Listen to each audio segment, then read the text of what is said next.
Okay, D13. Big step here. Only 4 screws, but it's going to make us feel like we're really doing something.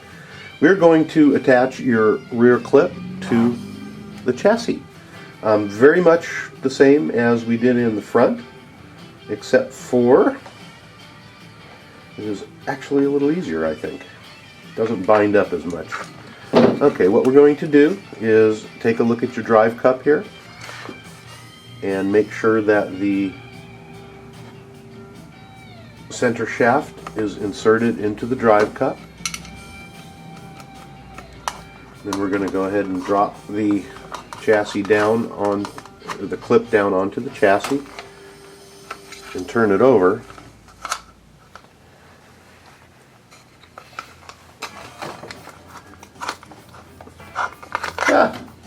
Okay, trying to do this for the camera here. And we're going to hook the bottom toe plate on, just like that, and slide it forward. And now there's a little pin in the rear toe plate that should hit right into there, and it should fall right down in there. There we go, and everything should be flat. At that point, you can go ahead and insert a screw. Just like we did on the front, if it's fiddle around with it for a while, and if for some reason it's not seating properly, go ahead and put your 4 screws in and just tighten them up in a very, very, very slowly in a hex pattern, and it should draw everything together. However, did not have any trouble at all getting this to seat. You can see everything's flat here. There's no gaps across here, and that front pin on the toe plate is set all the way in. So that was all good. That was very easy, much easier than installing the front clip. Go ahead and get this screwed down.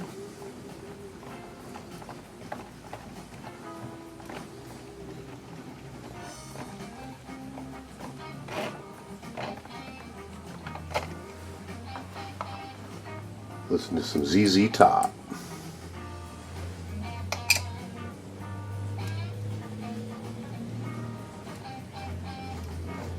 This car just got big, this truck. Taking up a lot more room on my workbench here than it did working in little individual pieces. This chassis is a thing of beauty.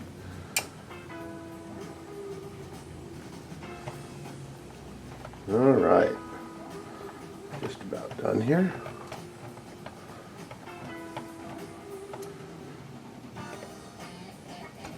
Alright, there we go. You can see it's all flat. Screws are in there and they're recessed. Here's what it's going to look like. Okay, now I'm always my mud flaps are bound up there. There we go. I'm always harping at you about making sure that everything is free, there's no binding, there's no exception here. We're going to make sure that everything rotates freely. If it doesn't, you're going to have to take a look and find out why. It's always good to get several reference points. I'm going to try it from the front wheels. Everything is just as smooth as butter. Still have to get that drive shaft replaced. You can see the wobble in it there. I put a call out to Horizon. They took care of me on that. Should be in the mail today. We're going to replace that before we run it. The back one looks like it's nice and straight. I don't see any wobbling going on there. For the most part, looks very, very straight. Again, I'm spinning it from the rear wheels, and there's no binding. It spins very freely and easily. And then I'm going to try it from the center, and it's all good. Okay, there we go. That is what it's looking like so far. We're going to go ahead and get all of our pieces and parts out for the next step. Alright, I've completed step number D14, which is the torque rod assembly. It's exactly like the one that we did for the front, with one small exception, and that is you want to make sure that your ends are opposed. you're going to have one going this way and one going this way. So this one's this way and this one is this way.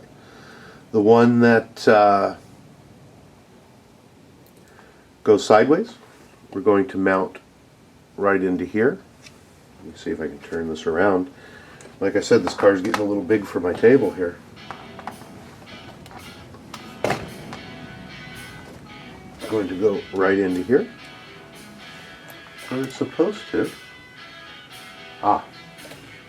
You're going to notice that one ball is smaller. I didn't notice that earlier. One of the balls is smaller than the other. The smaller ball is going to go into this area here.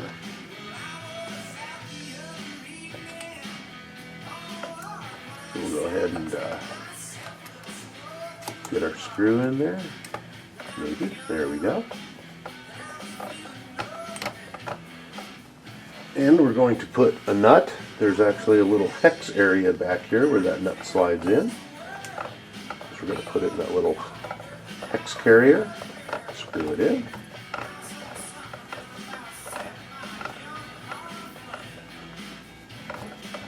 Until it's tight.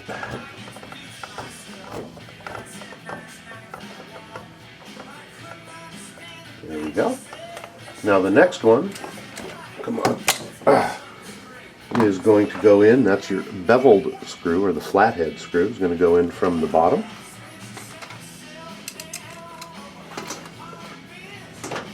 It's going to come up through the bar, and we're going to follow it up with a nut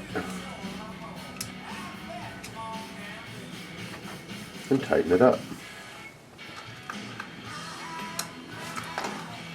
Poor plastic nut driver that they gave me with the kit is about worn out.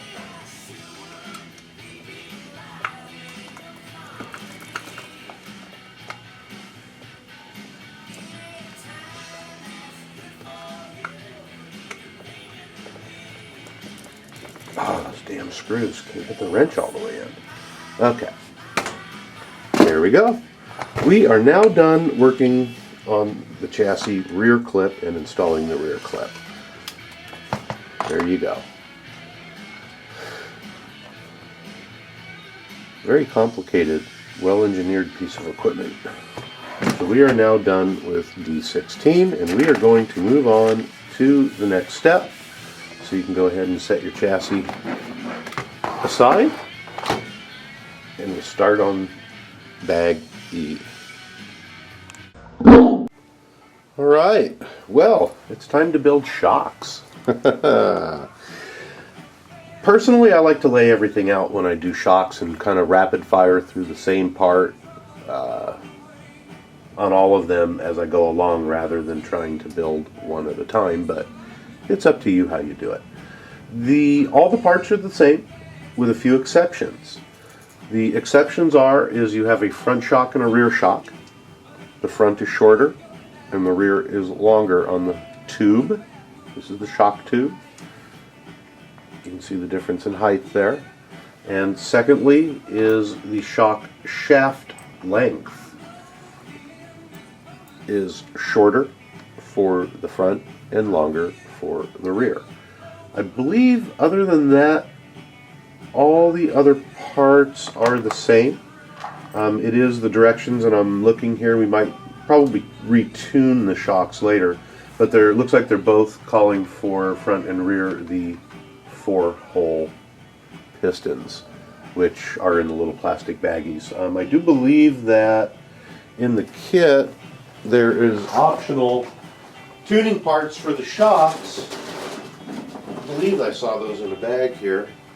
Yeah, there are additional tuning parts in here, which are some different pistons and whatnot, as well as different toe angle plates and stuff. So bag I is tuning options, but we'll put that aside because we are building it by the book. So let's condense some parts and get rid of do some consolidating here. First thing that we're going to do is put the ride height adjusters on. You can use some shock oil, or you can use just a little bit of grease and it's up to you what you want to use, but I like to lubricate all the gaskets and stuff on here. This, woo, hey, that's the first part I've dropped in this whole build. Let me grab it here. But there's little O-rings inside of the ride height adjusters. Focus. And those actually just cause tension onto the threads so that they don't creep up and down. But I like to lubricate those a little bit. Excuse me. It just, I like to lubricate the rubber parts. Makes me feel better. Keeps them from cracking, keeps them from splitting, and whatnot. You don't need a whole bunch. Again, you can use shock oil, you can use grease, you can use whatever you want on that. When we put the ride height adjusters on, you're going to go from the bottom, and you'll see how there's a little flat spot here. You have your ridges and the flat spot. That flat spot goes towards the bottom of the shock. I'm going to go ahead and screw these on. Boy, that one catch and release. But you're going to want to go ahead and screw those on.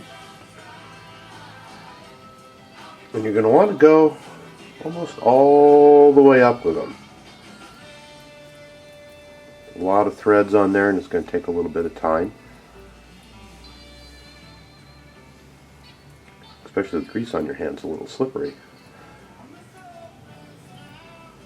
So why don't you go ahead and do that on all 4 shocks. And again, I'm going to put those on about almost all the way up, about yay far. We're going to readjust those later on, but that's about how far I'm going to put them on. Okay, let me do the rest and I'll be right back.